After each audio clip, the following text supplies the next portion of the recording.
Good morning. Last class में plus one के अंदर हमने इंटीग्रेशन को डिस्कस किया था और इंटीग्रेशन दो मेथड से हो सकता है, integration by parts, integration by substitution. और सब्स्टिट्यूशन मेथड को हमने सॉल्व किया था और न्यूमेरिकल किया था, और एक न्यूमेरिकल हमने सॉल्व भी किया था यहाँ पर। और न्यूमेरिकल सॉल्व करने के लिए हमने मैथमेटिकल टूल्स के अंदर हमने इंटीग्रेशन के बारे में स्टूडेंट डिस्कस कर लिया था। और डिस्कस जब किया था हमने स्टूडेंट, तो वहाँ पे हमने इंटीग्रेशन को दो मेथड से सॉल्व किया था, integration by parts and integration by substitution. तो आपको एक ही मेथड हमने लास्ट क्लास में डिस्कस किया था, और that method is known as integration by substitution. और हमने एक एग्जांपल से समझा था उसको। तो अब another example of integration by substitution method का हम सॉल्व करने जा रहे हैं student. And another example is, question is that x minus cos x plus 1/x, इसको इवेल्युएट करना है हमने। ओके स्टूडेंट, और इवेल्युएट करने के बाद हमें इसको सॉल्व करना है। तो देखो कैसे सॉल्व करेंगे, सॉल्यूशन करेंगे। आंसर इंटीग्रेशन का symbol x minus cos x plus 1/x को हमने dx किया। इस dx को हमने आगे हमने u प्लस वी प्लस डब्ल्यू वाला मेथड लगा दिया, that is u dx into में इसके dx है plus v dx plus w dx। Okay, तो हम इन्हें इसको ऐसे लिख लिया, x dx minus cos x dx plus dx upon x, 1/x को dx अपॉन x लिख लिया। x dx में हमने आइडेंटिटी लगा दी, क्या स्टूडेंट, xn, वो क्या होगी xn प्लस 1/n प्लस 1, याद आ रहा होगा आपको इसके अंदर। तो इसके अंदर सीधा हम आंसर करेंगे, ये क्या आ जाएगा x²/2। cos x का डिफरेंट इंटीग्रेशन क्या था, sin x, और dx अपॉन x का log x।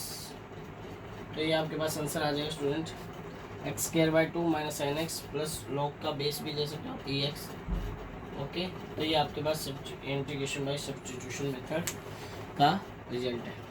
हम पार्ट्स करने जा रहे हैं, वो टॉपिक है हमारा इंटीग्रेशन बाय पार्ट्स। उसको और समझते हैं हम, उसके क्वेश्चन पढ़ेंगे। नेक्स्ट जो हमारे पास है वो है इंटीग्रेशन बाय पार्ट्स।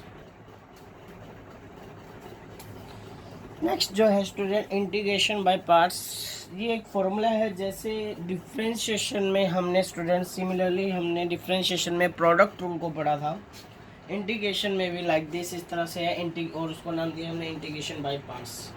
तो formula is that integration by parts u v dx,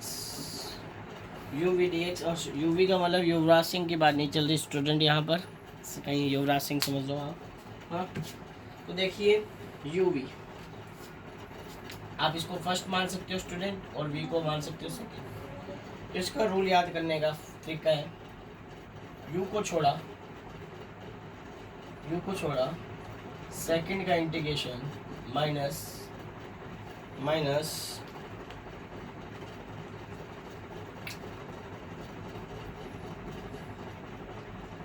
first का डिफरेंशिएशन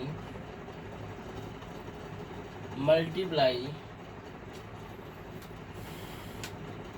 सेकंड का इंटीग्रेशन। स्टूडेंट पूरे का इंटीग्रेशन, ठीक है, और पूरे का इंटीग्रेशन करने के बाद पूरे का इंटीग्रेशन।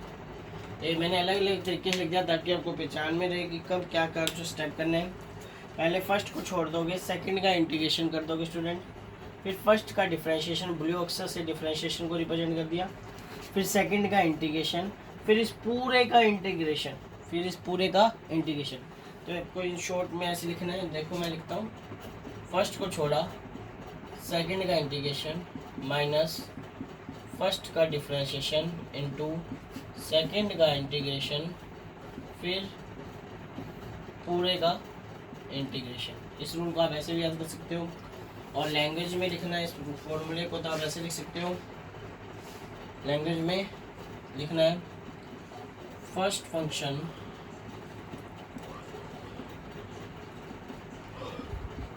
इनटू में integral of second function minus first का डिफरेंशिएशन माइनस ये इंटीग्रल ऑफ लिख दो और ये ब्रैकेट में लिख लेना, integral of differential coefficient of first function, differential coefficient of first function into में integral of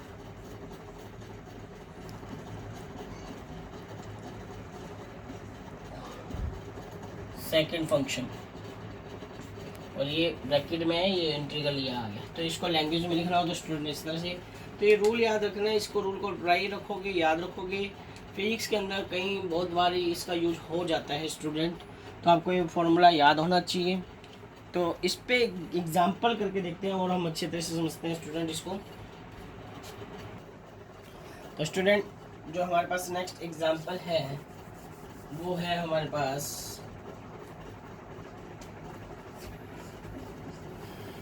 x cos x dx। ये एग्जांपल है, हमें बाय इंटीग्रेशन बाय पार्ट्स करना है। x को मान लिया हमने फर्स्ट और cos x को क्या मान लिया सेकंड, या u या v। ओके, तो उसी फॉर्म में लिखेंगे। फर्स्ट को छोड़ा, सेकंड का इंटीग्रेशन माइनस फर्स्ट का डिफरेंशिएशन, सेकंड का इंटीग्रेशन, फिर पूरे का इंटीग्रेशन। ओके स्टूडेंट, हमने कर दिया। x cos x dx का इंटीग्रेशन हमें पता है, मैं इधर लिख रहा हूँ स्टूडेंट साइड में। cos x dx का इंटीग्रेशन क्या हो जाएगा sin x। ओके, तो इसका क्या आ जाएगा x sin x dx का डिफरेंशिएशन पता ही है, समथिंग अपॉन अब अगर डिफरेंशिएशन करेंगे तो that is n x n minus one लगाएंगे। एन यहाँ पर क्या है one, one x one minus one, one x zero. किसी भी वेरिएबल की पावर जीरो क्या होता है स्टूडेंट वन, तो ये वन आएगा, तो ये वन आएगा, तो इसको ऐसे चीज छोड़ दिया। और cos x का इंटीग्रेशन क्या हो जाएगा स्टूडेंट sin x dx, और sin x का इंटीग्रेशन क्या आता है sin x dx का इंटीग्रेशन क्या हो जाएगा माइनस का cos x। sin x integration क्या आता है माइनस का cos x, तो ये आ जाएगा student x sin x minus minus minus cos x dx, minus minus student क्या हो जाएगा प्लस। तो आपके पास जो रिजल्ट बनेगा dx नहीं लगाएंगे, इंटीग्रेशन कर दिया है, माइनस में plus x sin x plus cos x, that is your answer. तो ये स्टूडेंट आपके पास किसका आंसर आ गया, इंटीग्रेशन बाय पार्ट्स का क्या आ गया आंसर। तो सिंपल सा फॉर्मूला अप्लाई करना था स्टूडेंट, और ये आप कर सकते थे। फर्स्ट को छोड़ा, सेकंड का इंटीग्रेशन, फर्स्ट का डिफरेंशिएशन, सेकंड का इंटीग्रेशन, पूरे का इंटीग्रेशन। फॉर्मूला याद रहेगा, हैबिचुअल होगा। जितनी बार आप जब तक आपको फॉर्मूला याद ना हो, क्वेश्चन आप सोल्व कर रहे हो, उसको फॉर्मूले को लिखो बार बार, तभी आपकी डीप मेमोरी में जाएगा स्टूडेंट वो, ठीक है। और नेक्स्ट इसी का ही एक और क्वेश्चन लेते हैं हम, अलग तरीके का है, थोड़ा सा अच्छे लेवल का है, देखते हैं। नेक्स्ट क्वेश्चन है स्टूडेंट x की n log x dx, x की n log x dx, ये आपके पास क्वेश्चन है, इसको आपने सोल्व करना है स्टूडेंट। x की n log x dx, देखो इसमें भी आप फर्स्ट सेकंड लगाओगे। तो स्टूडेंट इस ऐसे क्वेश्चनों को सोल्व करने के लिए थोड़ा सा आपको अपना स्मार्ट वर्क करना पड़ेगा। स्मार्ट वर्क कैसे कि आप किसका डिफरेंशिएशन इजीली कर सकते हैं और किसका इंटीग्रेशन इजीली कर सकते हैं ना। log x को अगर आप सेकंड मान के चलते हो फंक्शन, तो हर बार सेकंड का इंटीग्रेशन करना पड़ेगा, और वो काफ़ी टिपिकल पड़ जाएगा हमारे पास, समझ रहे हो बात को। तो हम ऐसे करते हैं, इस क्वेश्चन के लिए हम हल्का सा माइंड लगाते हैं। इस फंक्शन को हम फर्स्ट मान लेंगे और इस फंक्शन को क्या मान लेते हैं स्टूडेंट सेकंड। ओके, तो हमारा रूल जो था वो क्या था, फर्स्ट को छोड़ा, सेकंड का इंटीग्रेशन माइनस फर्स्ट का डिफरेंशिएशन, सेकंड का इंटीग्रेशन,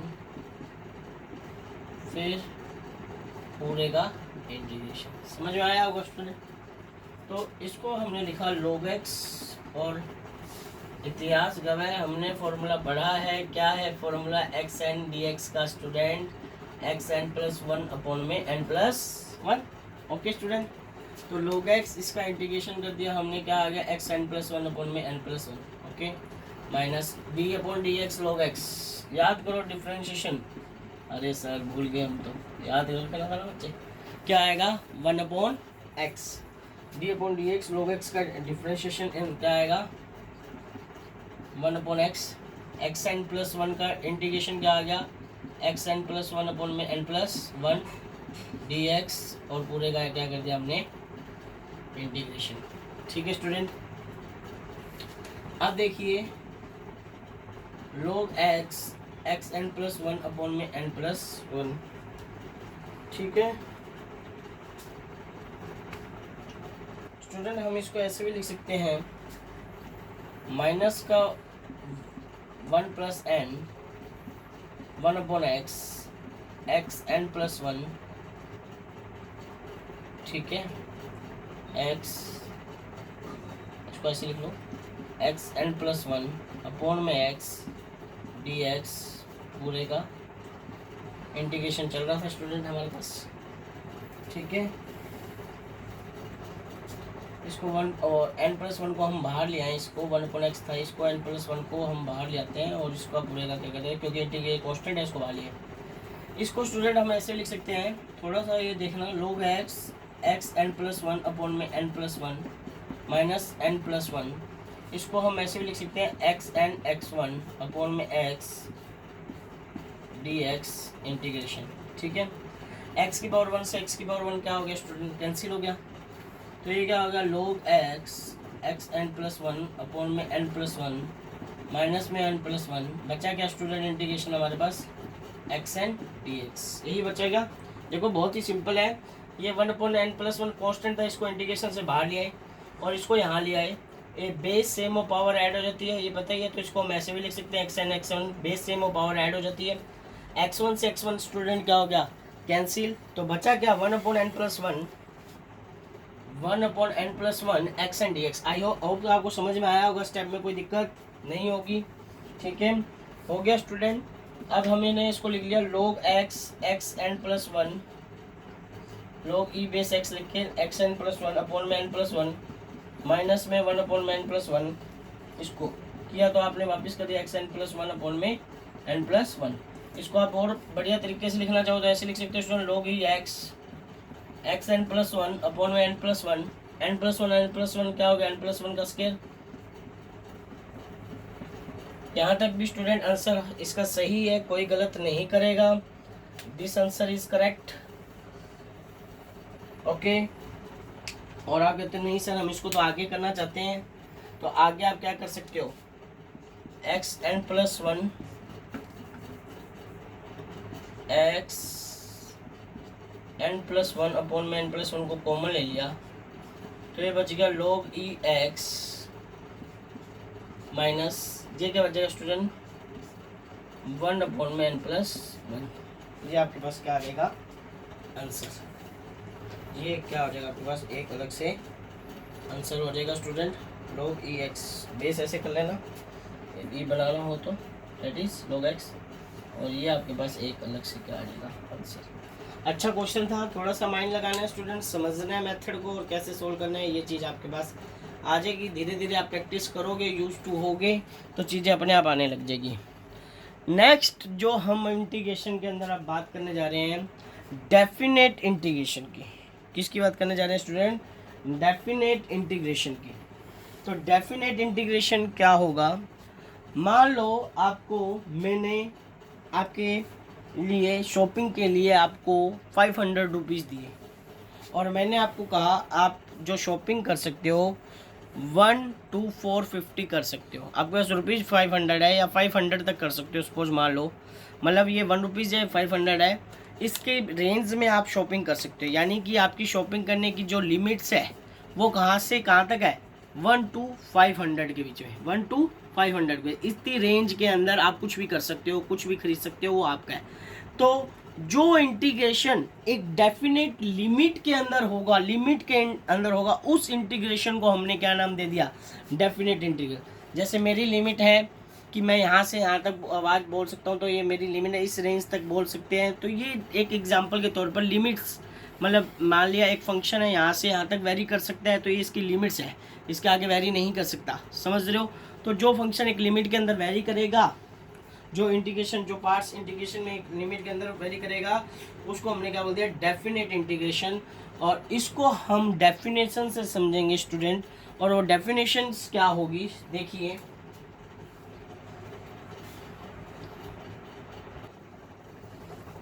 इंटीग्रल्स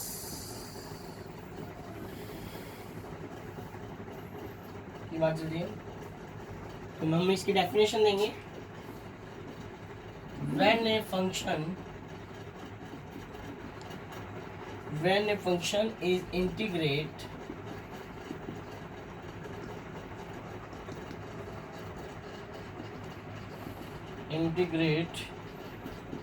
between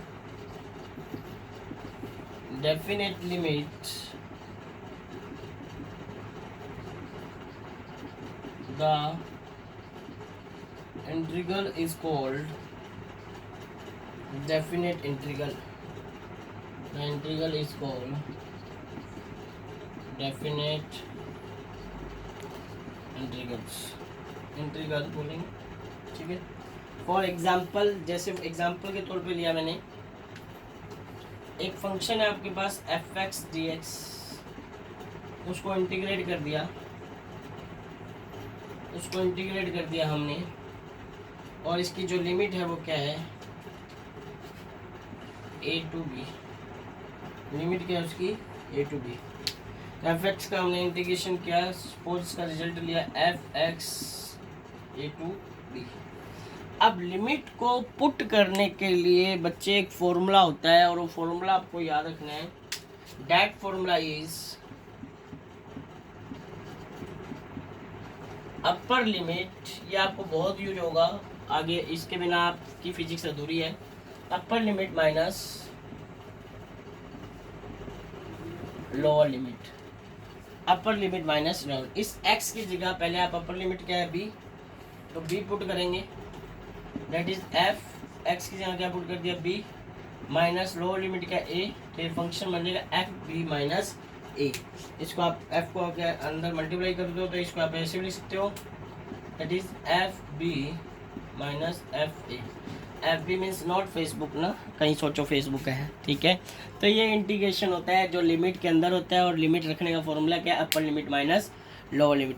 एक हल्का सा छोटा सा एग्जांपल लेंगे स्टूडेंट हम, उसके बाद नेक्स्ट क्लास में आपको उसके और बढ़िया से एग्जांपल कराएंगे, और जीरो चैप्टर को हम ख़त्म करेंगे स्टूडेंट। इसका एग्जाम्पल के तौर पर हमने लिया, suppose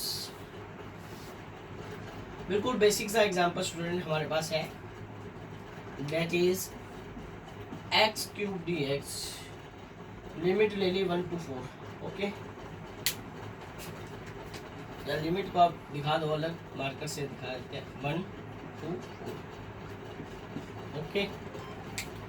x cube d x का इंटीग्रेशन स्टूडेंट हमें पता है क्या होता है, फॉर्मूला आइडेंटिटी लगाई, x n d x, that is x n plus 1 upon में एन प्लस 1। हाँ जी सर, बिल्कुल सही बात है। तो देखिए एक्स 3+1 अपॉन में 3+1, लिमिट होगी 1 to 4। जब स्टूडेंट इंटीग्रेशन कर दो, तो इंटीग्रेशन का सिंबल लगाने की जरूरत नहीं है। अगर आप लगा रहे हो तो इसका मतलब वो गलत है। x3+1 ये क्या हो जाएगा, x4 अपॉन में 4, दैट इज 1 दैट इज 4। हमेशा ऊपर की तरफ लिमिट लगेगी x की फंक्शन, जो फंक्शन वेरिएबल है उसके साथ। x की जगह एक बार क्या रख दोगे स्टूडेंट, 4, और एक बार क्या रख दोगे, 1। आंसर क्या आ जाएगा, 4 की पावर 4 कितना होता है स्टूडेंट, 64। 4 की पावर 4, अब एक 4 से एक 4 काट दो, ये 4 की क्यूब बच गया, माइनस 1/4 बच गया, और 4 की क्यूब कितना बच गया हमारे पास, 64, ठीक है, दैट इज 64। और इसको हम लिख सकते हैं माइनस 0.25, तो आपके पास ये आंसर आ जाएगा 63.75। तो लिमिट रखने का तरीका है स्टूडेंट, इस तरीके से हम डेफिनेट इंटीग्रेशन कर सकते हैं, upper limit minus low limit. Okay student, तो यहाँ से हमारा इंटीग्रेशन का मेथड, इंटीग्रेशन का टॉपिक कंप्लीट हुआ और आगे की क्लास में हम नया चैप्टर शुरू करेंगे 11th का। Okay student, have a good day, nice day. If you have any doubt from this lecture please comment the inbox. Okay student.